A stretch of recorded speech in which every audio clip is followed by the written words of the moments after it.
Good evening, ladies and gentlemen. My name is Brian Hill, the jack of all trades, the master of none. Merry Christmas, everyone. And guess what came out today? Wonder Woman 84. I saw it. Let's hear what I have to say about it.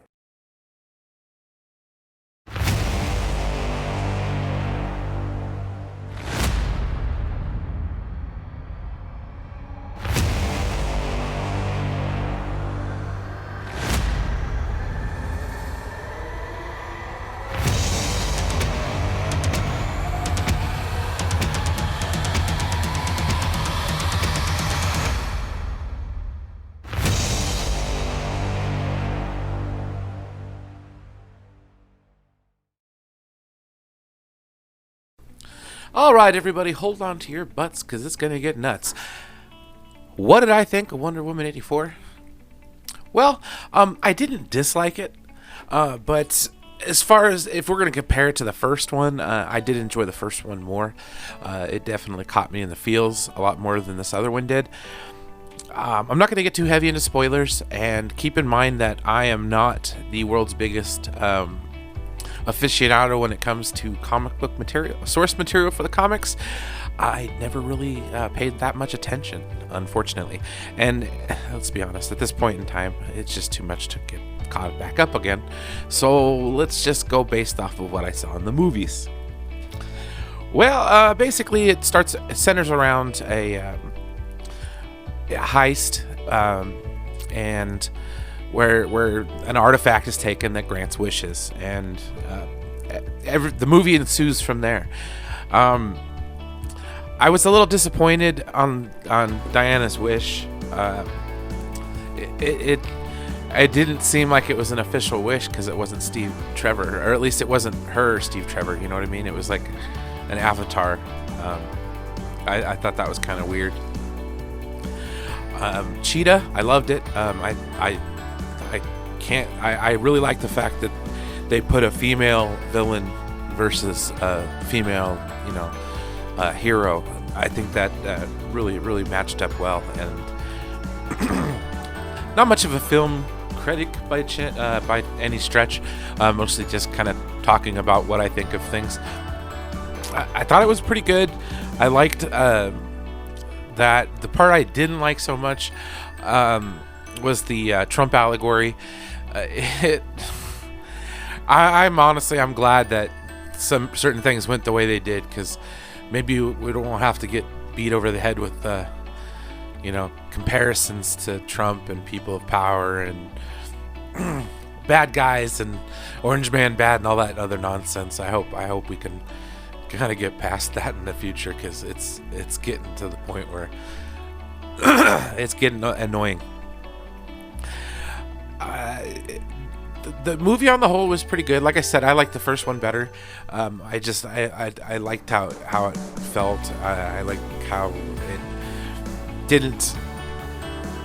I mean, I compare it to Captain America, but Captain America was like one of my favorite of the early Marvel movies, like hands down.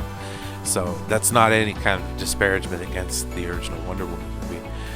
I want to talk a little bit about a couple of little things that I saw. I did notice Linda Carter, which I thought was really cool. The gold suit was awesome. The fact that she can fly, and she basically taught herself to fly. I was getting some kind of inferences, kind of to references back to First Flight in Man of Steel, where Man of Steel flies for the first time. I thought that was pretty cool. The invisible jet was pretty sweet. I like I said, I'm not much for delving into like where it comes from, how it's used, and all that kind of stuff. I didn't even watch the show from the 70s or the 70s, yeah. So I mean, I like I said, on the whole, I really liked it. I kind of enjoy the format. I will make I do have a confession to make. I didn't go see it in the theaters because I didn't have enough money. And honestly, that's part and parcel why I don't go watch movies in the theaters, because I don't have the money. But I was glad that they put it on HBO Max. I was glad that I was able to get to see it today. I hope in the future that other studios can do the same thing. Honestly, I think directors are kind of being a little selfish when it comes to releasing their movies that way, because it comes across as, you know, in the middle of a pandemic, it comes across as you trying to put us in danger to go watch your movie. And I personally am not necessarily afraid of COVID by any stretch, but I know a lot of people who are, and that's right. They're right to be. So I mean, if they wanted to not go see it in the theaters, that's their right. I just feel like box offices will suffer if you kind of force the movie out there.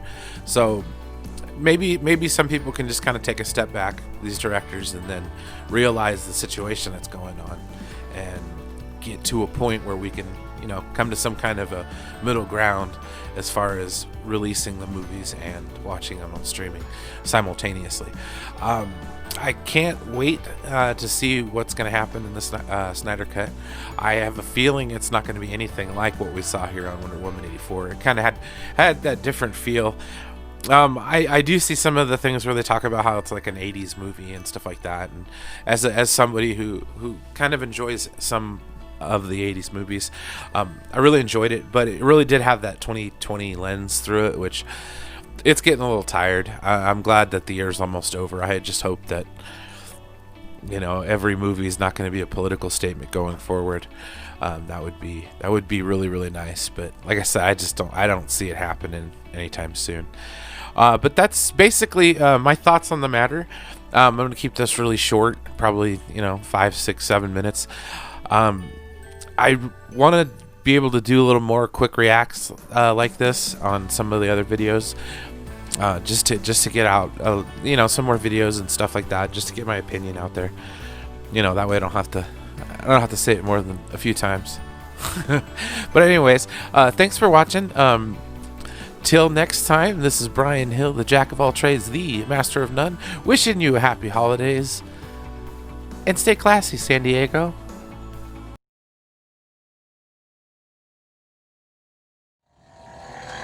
Supreme Leader Kylo Ren, here to remind you to like, share, and subscribe.